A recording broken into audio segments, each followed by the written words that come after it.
Hi friends, வாங்க வணக்கம். சுவையான அவரைப்பருப்பு அல்லது மொச்சப்பருப்பு சாதம் செய்வது எப்படி அப்படின்னு சொல்லிட்டு இந்த வீடியோவில் பார்க்கலாம். வீடியோக்குள்ளே போகிறதுக்கு முன்னாடி நம்ம சேனலை சப்ஸ்கிரைப் பண்ணாதவங்க சப்ஸ்கிரைப் பண்ணி பெல் ஐக்கானை கிளிக் பண்ணி வச்சுக்கோங்க. வாங்க வீடியோக்குள்ளார போகலாம். அவரைப்பருப்பு இல்லைன்னா மொச்சப்பருப்பு அப்படின்னு சொல்லுவோம்ல, அந்த சாதம் தாங்க செய்ய போகிறோம். இந்த சாதம் எங்கள் ஏரியாவில் பெண் பிள்ளைங்க பெரிய பொண்ணுன்னா தலை குளிச்சுட்டு ஃபஸ்ட்டு இந்த அவரைப்பருப்பு சாப்பாடு தாங்க செஞ்சு தருவாங்க. அவரைப்பருப்பு சாப்பாடு எப்படி செய்கிறது கிராமத்து ஸ்டைலில் அப்படின்னு பார்க்கலாமா. இது ரேஷன் பச்சரிசி தாங்க. நான் இன்றைக்கி ரேஷன் பச்சரிசி தான் எடுத்திருக்கேன். எங்கள் ஏரியாவில் ரேஷன் பச்சரிசி தான் மேக்ஸிமம் போடுவாங்க. புழுங்கரிசி ஏதோ ஒரு டைம் தான் போடுவாங்க. தேவையான அளவு அரிசி எடுத்துக்கலாம். நான் இந்த டம்ளரில் 3.5 டம்ளர் அரிசி எடுத்துக்கிறேங்க. அரிசி நல்லா இருக்கிற அரிசியை நாங்கள் வச்சுக்குவோம். கொஞ்சம் சரியில்லைனா கோழிக்கு இது போட்டுருவோம். பாருங்கள், இந்த அளவுக்கு எடுத்தாச்சா. இப்போ தண்ணி ஊற்றி நல்லா ஊற வச்சுக்கலாம். முழுகிற அளவுக்கு நல்லா தண்ணி ஊற்றிக்கலாங்க.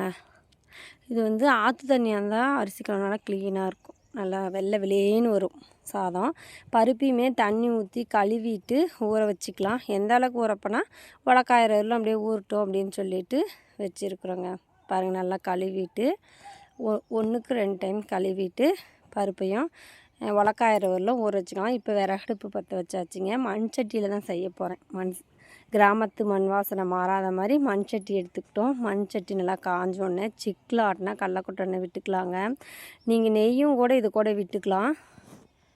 நான் நெய் பிள்ளைங்க அவ்வளோ விரும்ப மாட்டாங்கன்றதுனால கடலக்கொட்டை விட்டுருக்கேன். எண்ணெய் காஞ்சதும் கடுகு போட்டுக்கலாம். இப்போ பூண்டு, பெரிய வெங்காயம், கறிவேப்பிலை, கொஞ்சமாக பெருங்காயத்தூள், வரமிளகாய், சீரகம் இதெல்லாம் போட்டு நல்லா பொரியிற அளவுக்கு கிண்டி விட்டுட்டு இப்போ தக்காளி, மிளகாய் பொடி, அப்புறமா சிக்கன் மசாலா, கரம் மசாலா உங்களுக்கு என்ன பொடி வேணுமோ அதெல்லாம் சேர்த்துக்கலாங்க. கிண்டி விட்டுட்டு இந்த பத்தில் நம்ம சேர்த்துக்கலாம். மஞ்சள் பொடி இதெல்லாம் சேர்த்துக்கலாங்க. நல்லா கிளறி விட்டுக்கலாம். நல்லா மசிவிட்டோம். மண் சட்டியில் செஞ்சால் தாங்க இது டேஸ்ட்டாக இருக்கும். இப்போ தக்காளிக்கு தேவையான உப்பு சேர்த்துக்கலாம். மஞ்சள் தேவையான அளவு சேர்த்துக்கலாங்க.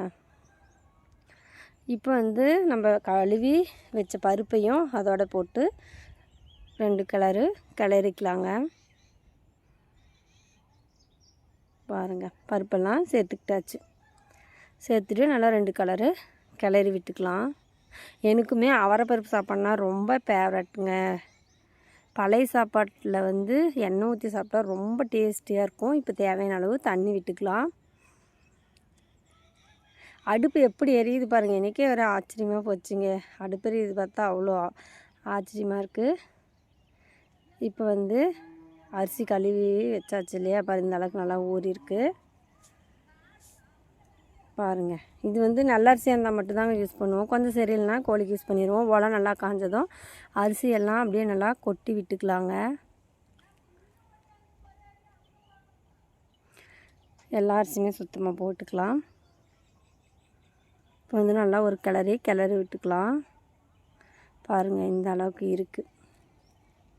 பருப்பு சாப்பாட்டு கொஞ்சம் பருப்பு சேர்த்து வேணுங்க. சாப்பாடு இந்த அளவுக்கு வெந்ததும் 3/4 பதம் இருந்துச்சு. இப்போ நெய் விட்டுக்கலாங்க. நெய் பாருங்கள் இந்த அளவுக்கு விட்டுருக்கேன். இப்போ தட்டில் ஒரு பாக்ஸில் போட்டு அச்சாட்டம் போட்டு அது மேலே கடலக்கொட்டை ஊற்றி ஊறுகாய் வச்சு சாப்பிட்டா வேறு லெவலுங்க. நான் கடலக்கொட்டை தான் ஊற்றிருக்கேன். நீங்கள் நெய் வேணாலும் ஊற்றிக்காங்க. அப்படியே எண்ணெயில் தொட்டு ஊறுகாயில் தொட்டு சாப்பிட்டா அவ்வளோ ஒரு டேஸ்ட்டுங்க. ரொம்ப நல்லா இருந்தது. ரொம்ப நாளைக்கு அப்புறமா இப்போ தாங்க அவரைப்பருப்பு சாப்பாடு வச்சுருக்கேன். வீடியோ பிடிச்சிருந்தா லைக் பண்ணி, ஷேர் பண்ணி, சப்ஸ்கிரைப் பண்ணி சப்போர்ட் பண்ணுங்கள். நெக்ஸ்ட் ஒரு வீடியோவில் பார்க்கலாம். யார்